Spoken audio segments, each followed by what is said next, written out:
Welcome to another episode of the Donta Show Network podcast, okay? This is the very first episode, y'all, so make sure y'all hit that like button, share this video, hype the video, all right?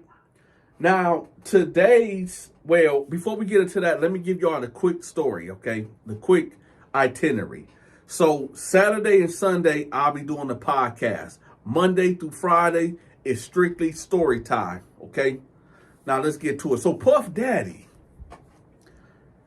either he got whooped out or thrown in a hole, or he whooped somebody out and he got thrown in a hole. Either way, Diddy is in the hole, right? Now, today we're going to explore all the possibilities of why Diddy got put in the hole. And the first one we're going to start off with, which might be the obvious, is that, well, either Diddy tried to come on to somebody that didn't want Diddy to come on to, and they got into a rumble, and Diddy got thrown in a hole, or somebody tried to come on to Diddy that Diddy didn't approve of, and, well, the rumble happened and Diddy got thrown in a hole. Now, that could have been a situation, or it could have been a guy hating on Diddy and like, man, you think you this, you think you that. Y'all remember back in the 90s, the same scenario played out, except nobody had a gun with Shine, when they said that Diddy was in there throwing money and this dude walked up to Diddy, was throwing money at Diddy, like, you think you this, you think you that. And then Diddy pulled out the banger and got the busting right, and Shine took the fall for that. Y'all remember that? That could have been the situation too. Now, make no mistake, y'all. See, a lot of people think because Diddy is an R&B dude, a producer, that Diddy soft or something. No, Diddy is not no punk, y'all. I think y'all keep forgetting. Y'all keep forgetting all the altercations that Diddy was involved in. And matter of fact, we're just going to roll the clips. We're going to start with Diddy and one of the actors from Power who got into this close to being in an actual fist fight. In a fight, and it starts with a costume, and it is bizarre. It is bizarre. When you're out on Halloween, Diddy, fully probably seen on social media, Diddy was the Joker. And it said it was something he always wanted to do, but he really, really committed to this, and maybe too much. And in fact, it's pretty good, I gotta say. I think Michael Ferguson from Power would say that he definitely committed too much. Look at this interaction here, and you can tell that Michael has no idea who he's dealing with at first. Yeah. You. Yeah, him. Just as I said. Yeah. Don't touch me. You're a clown. What's up, baby? What's up, baby? What's up? What's up? You don't like me? Get to it. If you don't like me, you in front, get to it. Don't play with me on Halloween. I'm out here with love. You want to have love? It's what up, this out. Come on in, I'll bust your. Nah, hey, keep it.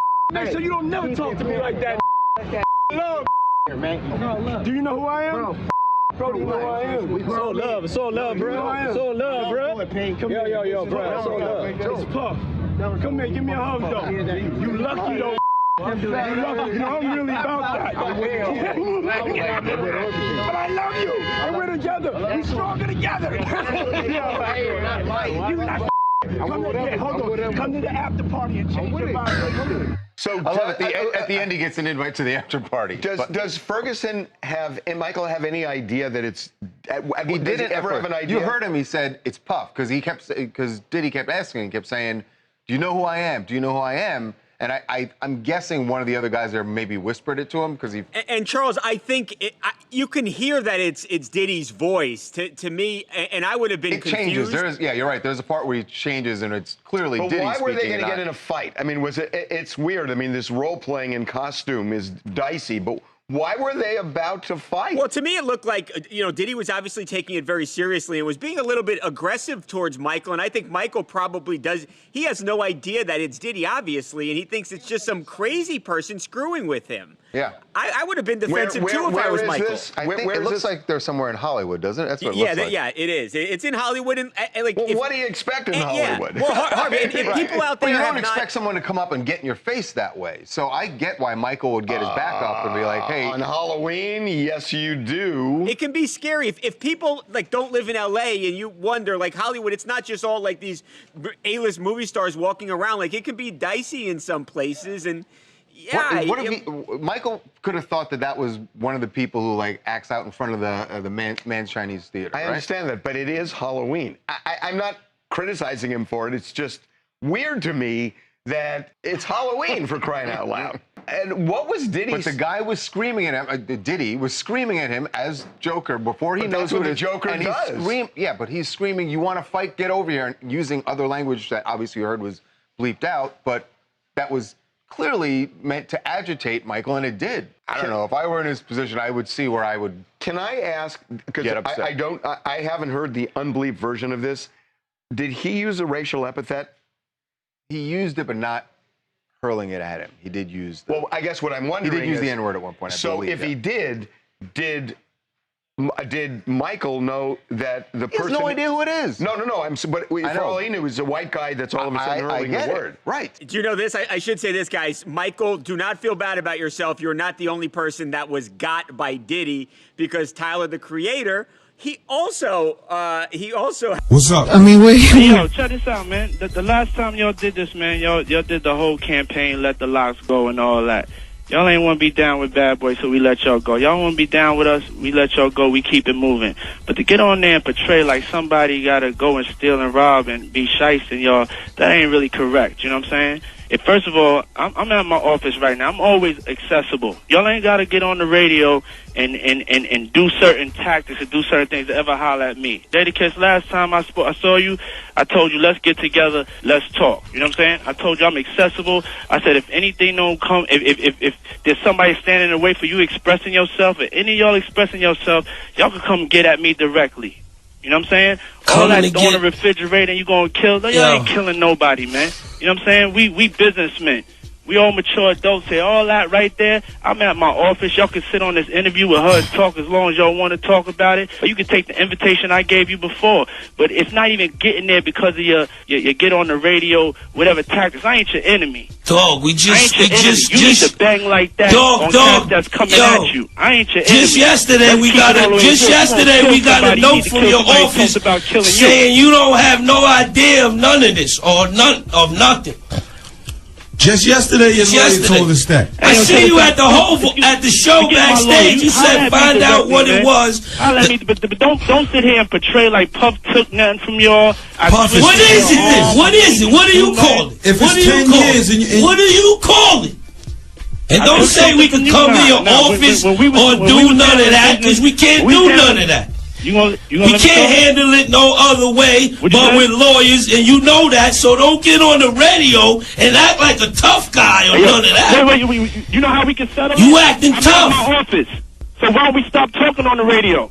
Now, you want people to stop talking because you just don't want to know the truth, dog. We made one record with you, Money, Power, Respect. It's 10 years later, and you still got half of our publishing. Now, there's no way you can make it justifiable that you deserve half of our publishing. You to my face. We just at the concert. You ain't saying nothing. What are we gonna do? Saying it to your face? Get sued? What do you want us to do? We can't touch. We can't be violent or none of that. We can't even. If you're saying all this, dog. 2 years ago, Levels in Miami. Let's recognize real. Y'all know where the office is at. There's a big sign on it. I'm gonna be here. The whole National Guard's downstairs too. Cut it out, man. We can't talk in this. I'm a grown ass man, man. You're a coward. And I don't take nothing. You're a thief, You're a coward. Don't say you're a thief. Okay. You're a thief. Come to the office, man. Come to the office so we can straighten it out there. Yo, how we just 3 guys you don't even mess with. You had your Ace Boom publishing. You call me whatever you want. won't let his publishing go. I'm at the office. You won't let your man's publishing go. We will argue in front of New York. That's the way you want. Do you own your man's publishing, dog? Nothing to y'all, man. Do you own your man's publishing? New York could believe it or whatever. I don't Do really you care, own your man, man's publishing? I can sleep good at night because I ain't never You did that to can't- y'all. And if y'all ever want Dog, you had a whole bunch of artists that don't like ugly, Puffy. That's it. Dog, you had a bunch of artists whose careers never went Hey, yo, right with you, dog. Hey, yo, Be for real, dog. Look at the list. You, but, Look at your list. We don't want to be You violent. the artist that been best for yourself. Look at your list, dog. Look at all the artists you dealt with. Look at the situation they dealt with. 112 not happy with you gone. Faith not happy with you gone. We not happy with you gone. Faith not happy with you Wow. gone. All right, Big he hung Daddy. up. He's gone. He's finished. Shine jail.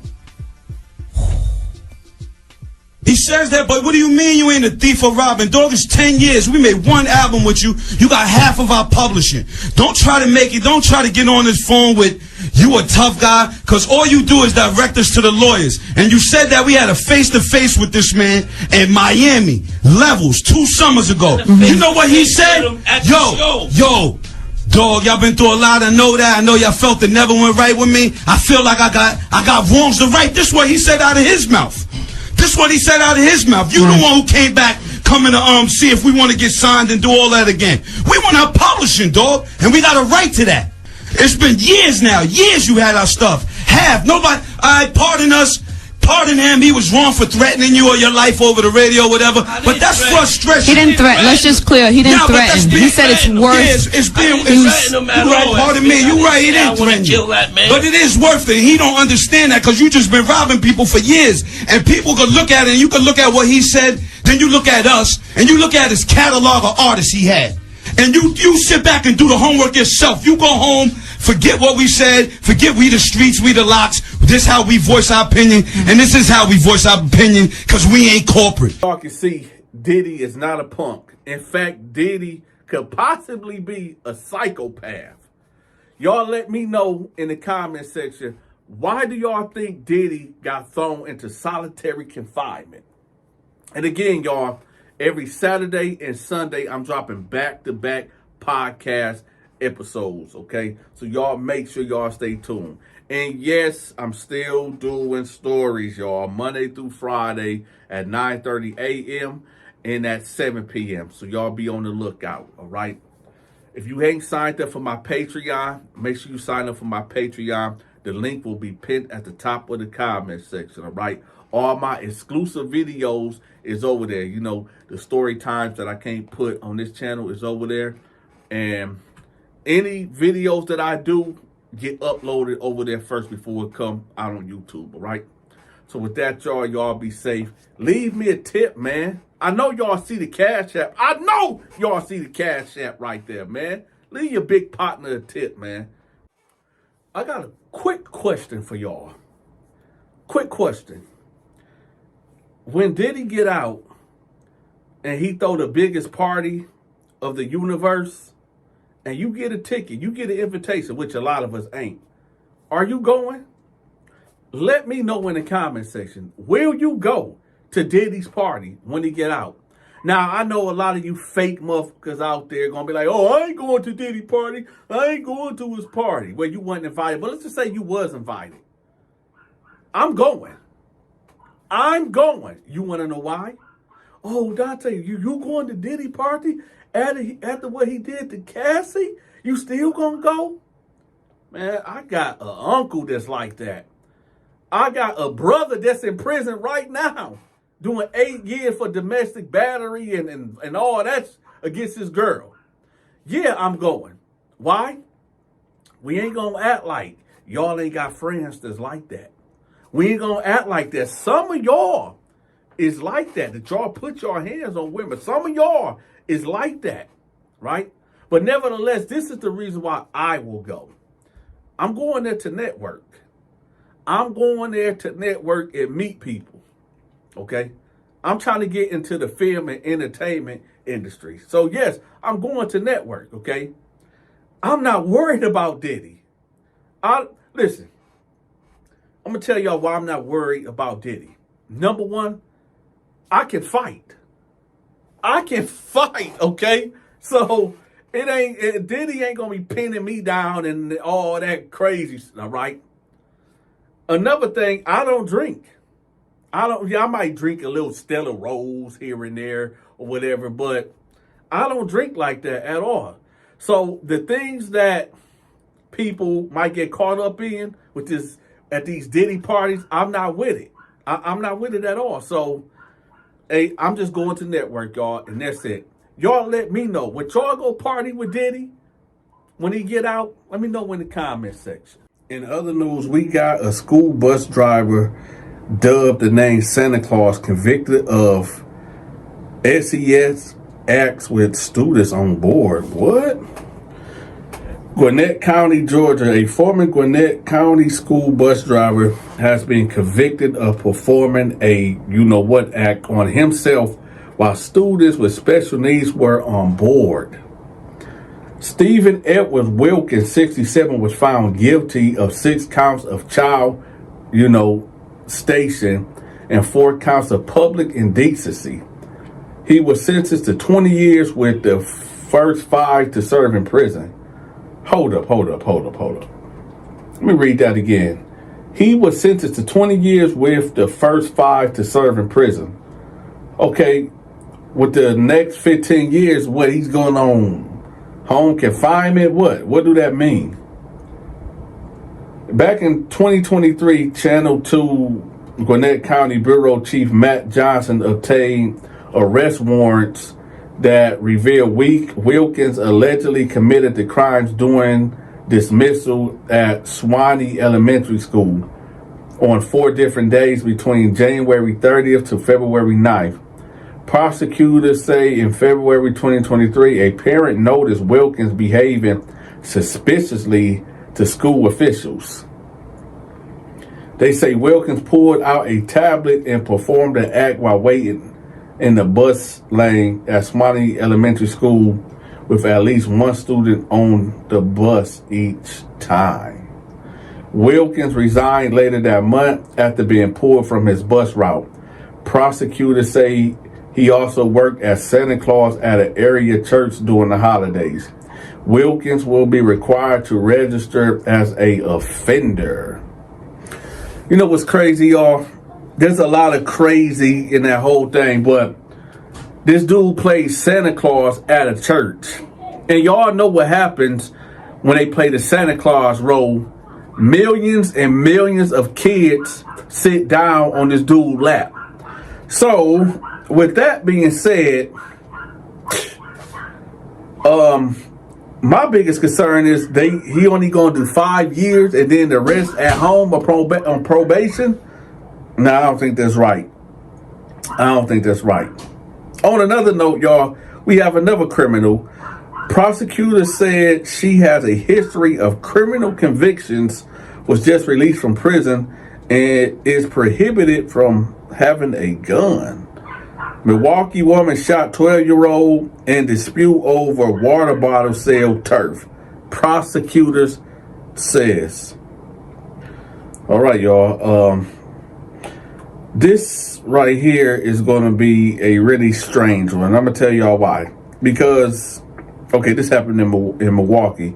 I remember hearing about, like, in Atlanta, they got the water boys, the kids that go around and they just sell water or whatever. But apparently in Milwaukee, okay, so a Milwaukee woman is accused of shooting a 12-year-old boy because of a dispute selling bottled water before leading police on a chase. Okay, Milwaukee woman has a history of criminal convictions going back years. Was just released from prison, is prohibited from having a gun, and is waiting to go to trial in another felony case. Prosecutor says she searched for a 12... Hold up, y'all. Prosecutor says she searched for and shot a 12-year-old boy over a dispute between that boy and her son over street side turf selling water bottles. In court, Corsetta Burrell, I guess that's her name, Corsetta, 33 years old, is charged with 22 counts relating to leading police on a high-speed chase with kids in her vehicle that followed the shooting of a 12-year-old boy near 60th and Silver Spring. There's so much stuff going on in this complaint, said Milwaukee County Circuit Court Commissioner Barry Phillips. Here you have what started as a dispute between two groups of children for water bottle selling turf, said Milwaukee County Assistant District Attorney Mallory Davis. What's next? A commissioner said Burrell's bond out $100,000. She is due back in court next week. Shooting and police chase. The backstory. Prosecutors said Burrell's girlfriend and other children drove around the neighborhood looking for the victim. Court filings said Burrell shot at the boy's brother and hit a nearby house that had people inside, including a two-month-old child, on July 17th. Prosecutors said flock cameras later spotted the suspect vehicle, and when the deputies tried to pull it over, Burrell started a nearly 6-mile pursuit at speeds up to 80 miles per hour with 4 kids in the vehicle, including her son. Ms. Burrell had been out of prison for 11 days. Only 11 days, y'all, for her child abuse conviction, where the underlying victim in the child abuse case is one of the victims in this case, Davis said.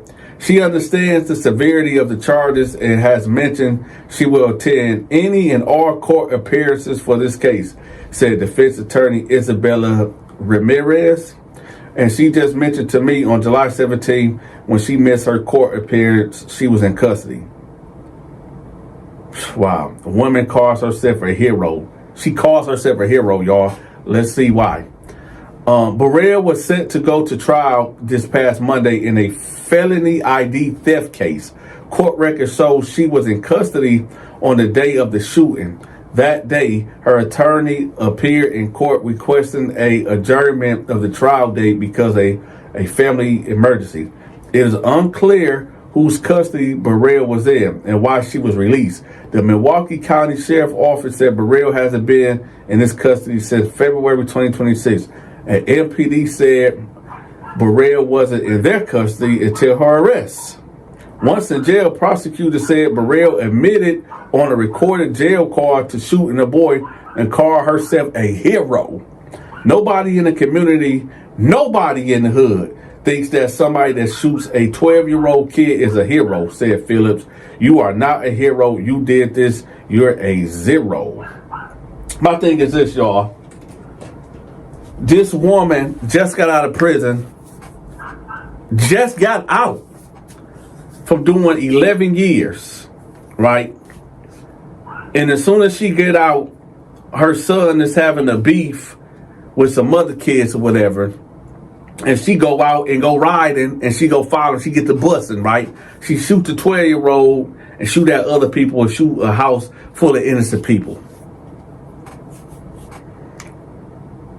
If you from the hood, you know what maybe took place here.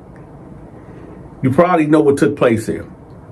Them kids that she was shooting at probably had guns too. Probably. I mean, this is Milwaukee. And they go down in Milwaukee. So, we just got to wait until this play out. I'm going to follow this case later when it actually go to trial and all of that. Because I guarantee you she's going to say, I hope she's going to say that she felt like her kid's life was in danger. And she went out there and did what she had to do. Okay, I get that. But then again, you could have called the police. But then again, sometimes the police don't come. Sometimes you got to get busy right then and there. And yes, it sounds crazy that you would say a 12-year-old, but Donta, it's a 12-year-old. When I was 12 years old, I was walking down the street with a gauge. In the hood, it's a place, the hood is like the Twilight Zone. Right is wrong and wrong is right. So when you try to understand the things that goes on in the hood for normal thinking people, it'll have your mind puzzled like, what? I remember I just came back from Ohio. I think I was like 21, 22. And I was in my old neighborhood. Y'all remember the BMX bikes with the BMX bikes with the pegs or whatever in the front and the back? There was this dude had to be like 10, 11, maybe even 12 years old. He looked so young, right? And this dude had a Uzi on his waistband, like right here, like showing, right? And he just on a bike like this, just ice grilling everybody as he ride past the store, right? And I'm like, let me get the fuck up out of here. Let me get the up out of here. It's a lot of strange things that goes on. Lots of strange things that go on. Y'all let me know in the comment section how y'all feel about both of these stories. With that, y'all, this is the Donta Show Network podcast. Okay? Y'all make sure y'all hit that like button, share this video, and leave your big partner a tip. All right? It's highly appreciated. With that, I'll catch y'all on the next one.